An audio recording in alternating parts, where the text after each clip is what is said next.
Welcome to another Mr. Allen Book Talk. Today we're talking about Rules by Cynthia Lord. Rules is about Catherine, who's a 12-year-old girl. Her brother David is autistic, and as a result, he doesn't always act properly in public or kind of know how to act socially. So she has these rules for him to kind of try to help him out so that he really doesn't do things that embarrass her. Now, this book is realistic fiction. It's a Newbery Honor book. So it was nominated for the Newbery, so you know it's a high-quality book.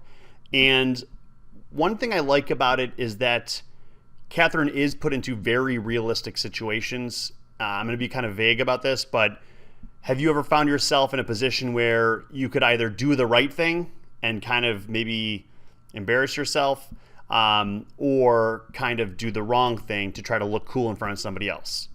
I know that's super vague, but you're going to see that Catherine is kind of put into that situation throughout the book.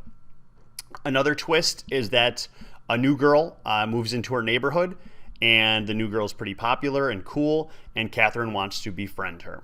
So she's into art. I like to draw too, so I kind of related to the character in that way.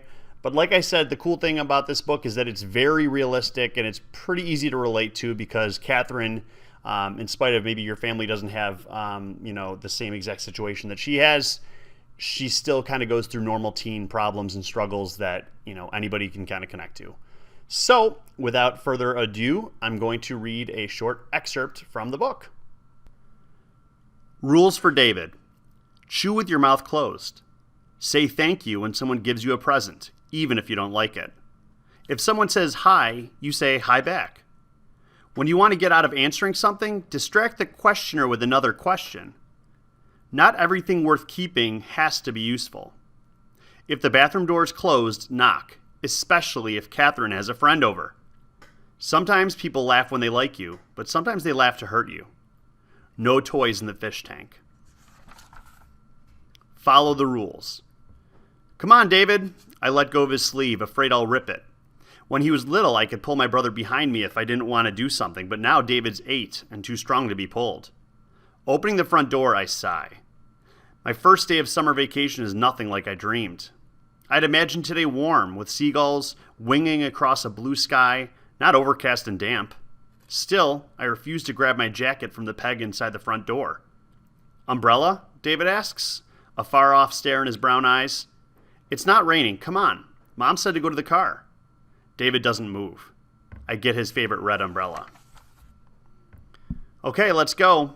I step onto the front porch and slide the umbrella into my backpack with my sketchbook and colored pencils. Let's go to the video store, David says, not moving 1 inch. You're going to the clinic, but if you do a good job, Dad'll take you to the video store when he comes home. The video store is David's favorite place, better than the circus, the fair, or even the beach. Dad always invites me to come too, but I say, no thanks. David has to watch all the previews on the store TVs and walk down each row of videos, flipping boxes over to read the parental advisory and the rating, even on the videos Dad would never let him rent. David will say, loud enough for the whole store to hear, rated PG-13 for language and some violence. Crude humor. He'll keep reaching for boxes and flipping them over, not even seeing the looks people give us. But the hardest part is when David kneels in the aisle to see the back of the video box a complete stranger is holding in his hand. Dad says, no one cares, Catherine, don't be so sensitive. But he's wrong. People do care. Beside me, David checks his watch.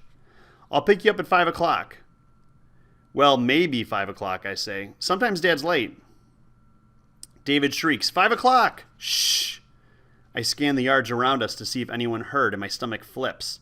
A moving van is parked in front of the house next door, back wide open, half full of chairs and boxes. From inside the truck, 2 men appear, carrying a couch between them. My hands tremble, trying to zip my backpack. Come on, David. Mother said go to the car. David stands with his sneaker toes on the top step, like it's a diving board, and he's choosing whether to jump. 5 o'clock, he says. The right answer would be maybe, but David only wants surefire answers. Yes and no, and Wednesday at 2 o'clock, but never maybe, or it depends, or worst of all, I don't know. Next door, the movers set the couch on the driveway. If I hurry, I can ask them before they head into the house. Okay, I say, Dad will pick you up at 5 o'clock. That's the rule. David leaps down the steps just as the moving men climb into the van. He might not understand some things, but David loves rules. I know I'm setting up a problem for later because Dad's always late, but I have rules too, and one of mine is sometimes you got to work with what you've got. I take David's elbow to hurry him up. Let's go past the fence and talk to those men. A little spring mud remains under the pine trees near the fence. Only a month ago, puddles were everywhere when Mrs. Bowman came over to say her house had been sold to a woman with a 12-year-old daughter. I knew you'd be pleased, she said. I told the realtor I have a girl just that age living next door and maybe they can be friends. A few weeks later, I had stood on my porch waving as Mrs. Bowman's son drove her away to her new apartment attached to his house. It feels wrong that Mrs. Bowman's not living in the gray shingled house next door anymore, and her porch looks empty without her rocking chairs, but I'm tingly with hopes too. I've always wanted a friend in my neighborhood, and a next door friend would be best of all. So that's a little taste of the book. One thing you might not have known about was video stores. Back in the day, if you wanted to watch a movie or rent a movie, you didn't just do a video on demand. You would actually go to a physical store and get a cassette, a video cassette or a DVD. Anyways, that book kind of opens up. You learn a little bit about David and the rules that Catherine has set for them, and you also learn about the new neighbor. So I just have to say that this book rules, and you should definitely pick it up. If you like this video, like and subscribe. Happy reading.